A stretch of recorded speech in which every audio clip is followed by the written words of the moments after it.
मेरे भाइयों एवं बहनों, आपको युग निर्माण योजना मार्च 2022 गायत्री साधना विशेषांक पढ़कर सुना रहे हैं और इसी क्रम में आपको पृष्ठ 23 से पढ़कर सुनाते हैं सर्वदा हितकारी गायत्री उपासना।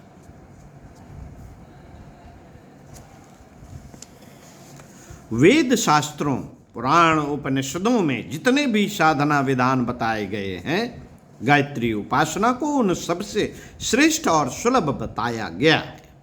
उसे भौतिक और आत्मिक प्रगति का एक आधार कहा गया है।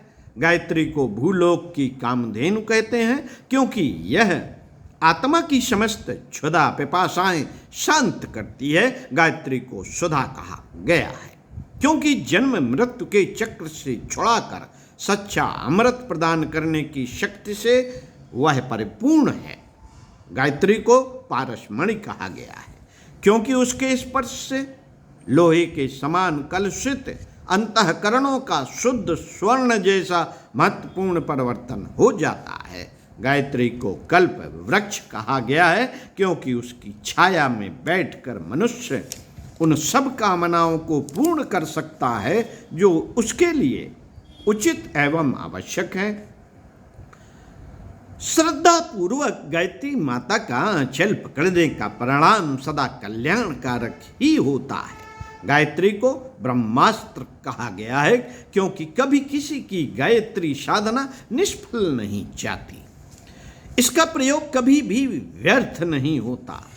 गायत्री उपासना से मनुष्य की अनेक कठिनाइयां हल होती हैं। ऐसे अनेक उदाहरण मौजूद हैं कि जो लोग आरंभ में दरिद्र अभावग्रस्त जीवन व्यतीत करते थे, अपने मामूली गुजारे की भी व्यवस्था जिनके पास न थी, कर्ज के बोझ से दबे हुए थे, व्यापार में घाटा जा रहा था, उन्होंने गायत्री की उपासना की और अर्थ संकट को पार करके ऐसी स्थिति में पहुंच गए जिनसे अनेकों को ईर्ष्या होती है। जिनकी बुद्धि साथियों कम पढ़े और छोटी नौकरियों पर काम करने वालों को ऊंचे पद पर पहुंचने के उदाहरण मौजूद हैं। जिनकी बुद्धि बड़ी ही भौड़ी और मंद थी, वे चतुर, तीक्ष्ण और विद्वान बने हैं। जिनकी परीक्षा में पास होने की कोई आशा नहीं करता था, ऐसे विद्यार्थी अच्छे नंबरों से पास हुए हैं।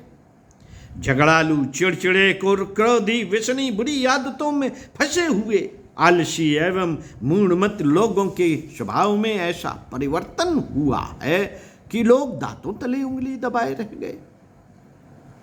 गायत्री उपासना के चमत्कारी लाभ जीवन के प्रत्येक क्षेत्र में प्रकट होते हैं। जिनके दाम्पत्य जीवन बड़े कर्कश थे, पति पत्नी में कुत्ता बिल्ली का सा बैर रहता था, वहां प्रेम की निर्झरणी बहती देखी गई।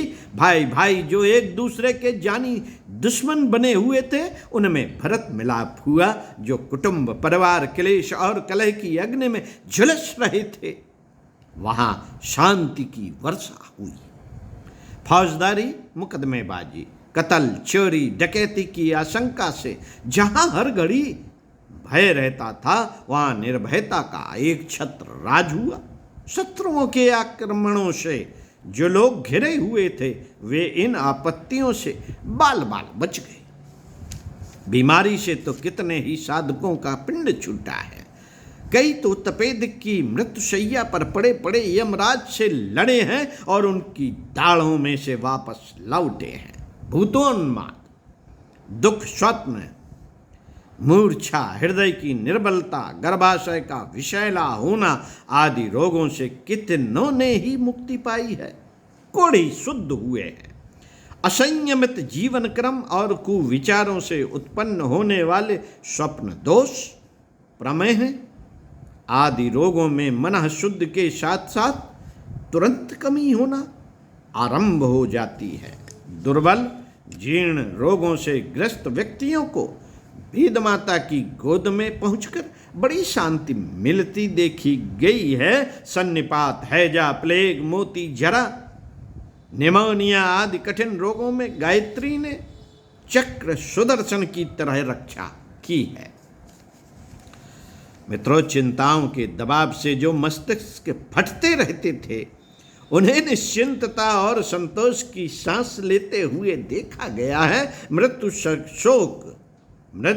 शोक, संपत्ति नाश, ऋणग्रस्तता, बात बिगड़ जाने का भय, कन्या विवाह का खर्च, प्रियजनों का विछोह, जीविका का आश्रय टूट जाना, अपमान, असाध्य रोग, दरिद्रता, शत्रुओं का प्रकोप, बुरे भविष्य की आशंका आदि कारणों से जिन्हें हर घड़ी चिंता घेरे रहती थी, उन्हें माता की कृपा से निश्चिंतता प्राप्त हुई है, या उन्हें कोई आकस्मिक सहायता मिली है, या भीतरी प्रेरणा से उद्धार का कोई उपाय सूझ पड़ा है।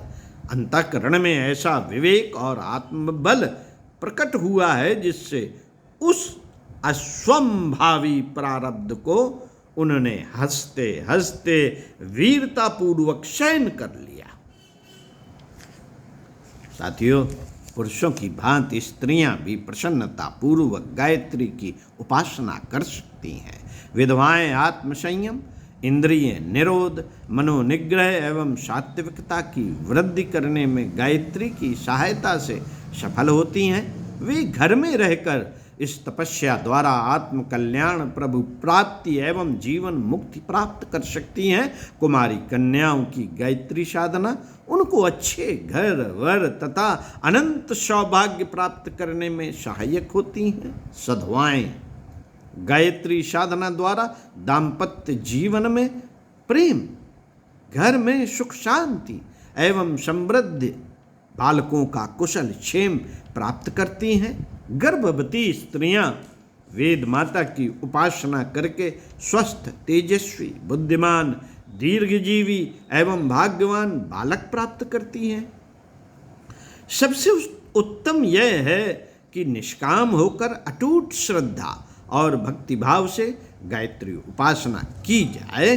कोई कामना पूर्ति की शर्त न लगाई जाए, क्योंकि मनुष्य अपने वास्तविक लाभ या हानि और आवश्यकता को स्वयं उतना नहीं समझता जितना घट घट वासनी सर्वशक्तिमान माता समझती हैं। वह हमारी वास्तविक आवश्यकताओं को स्वयं पूरा करती हैं। प्रारब्धवश कोई अटल दुर्भाग्य न भी टल सके तो भी साधना निष्फल नहीं जाती। वह किसी न किसी अन्य मार्ग से साधक को उसके श्रम की अपेक्षा अनेक गुना लाभ अवश्य पहुंचा देती है। सबसे बड़ा लाभ आत्मकल्याण है, जो यदि संसार के समस्त दुखों को अपने ऊपर लेने से प्राप्त होता तो भी प्राप्त करने ही योग्य है। ग्रही, विरक्त, ऋषि, पुरुष, बाल, वृद्ध सभी अपनी स्थिति और सुविधानुसार गायत्री माता का आश्रय लेकर अपने भीतर बाहर फैले हुए अंधकार में प्रकाश उत्पन्न कर सकते हैं। अविश्वासी व्यक्ति परीक्षा की दृष्टि से भी कुछ समय गायत्री उपासना करके देखें तो उनका अविश्वास विश्वास में परिणत होकर रहता है। प्रयोग करके देख लीजिए। सामान्य स्थिति का नर पशु व्यक्तित्व की दृष्टि से विकसित होकर मानव, महामानव, अति मानव बनना चाहे तो उसे अनंत चैतन्य सागर में कल्लोल करने वाली इस ब्राह्मी शक्ति का ही आश्रय लेना पड़ेगा। आकाशवाणी के विभिन्न स्टेशनों से विभिन्न स्तरों पर विभिन्न अभिभाषण प्रचारित होते रहते हैं। हमारा रेडियो यंत्र यदि निष्क्रिय पड़ा हो तो उसमें कोई ध्वनि सुनाई न देगी, पर यदि उसमें बिजली चालू कर दी जाए और सुई निर्धारित मीटर पर लगा दी जाए तो जिस भी स्टेशन का प्रसारण मंद या तीव्र ध्वनि में सुनना हो सुना जा सकेगा। ठीक इसी प्रकार ब्राह्मी महाशक्ति गायत्री सर्वव्यापक होते हुए भी असंबद्ध लोगों का कोई विशेष हित साधन नहीं कर पाती, पर जो उसके साथ अंतश्चेतना को जोड़ देते हैं वे उस धारा का अवतरण अपने में होता हुआ देखते हैं और उसका लाभ उठाते हैं। गायत्री उपासना की शास्त्रोक्त पद्धति एक ऐसी ही वैज्ञानिक प्रणाली है जो जीव को ब्राह्मी सत्ता के साथ जोड़कर वैसा ही लाभ उठाने का अवसर प्रस्तुत करती है जैसा कि खाली तालाब को भरे तालाब के साथ नाली द्वारा जोड़ दिया जाए तो कुछ ही देर में जल से भर जाने का लाभ ले लेता है। गायत्री मंत्र भारतीय तत्वज्ञान एवं अध्यात्म विद्या का मूल आधार है। चारों वेदों में उन्हीं 24 अक्षरों की व्याख्या हुई है। वट वृक्ष की समस्त विशालता उसके नन्हे से बीज में जिस प्रकार सन्निहित रहती है, उसी प्रकार वेदों में जिस अविच्छिन्न ज्ञान विज्ञान का विशद वर्णन है, उसे बीज रूप से गायत्री मंत्र में पाया जा सकता है। भारतीय धर्म में प्रचलित उपासना पद्धतियों में सर्वोत्तम गायत्री ही है।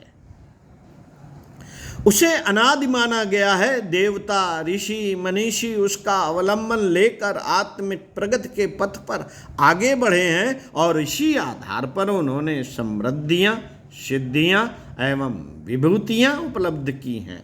हमारा प्राचीन इतिहास बड़ा गौरवपूर्ण है। इस गौरव गरिमा का श्रेय हमारे पूर्व पुरुषों द्वारा उपार्जित आत्मशक्ति को ही है। कहना न होगा कि इस दिव्य उपार्जन में गायत्री महामंत्र का ही सर्वोत्तम स्थान है। ओम शांति। साथियों, इसी क्रम में गायत्री साधना के बारे में बताएंगे अगले वीडियो में। आत्म विकास के लिए करें गायत्री नवरात्र साधना। ओम शांति। सुनते रहिए कुछ अच्छा और पढ़ते रहिए कुछ अच्छा। स्वाध्याय, सत्संग, चिंतन, मनन, यही जीवन का आधार अगर बन गया तो आप पता नहीं क्या से क्या हो जाएंगे।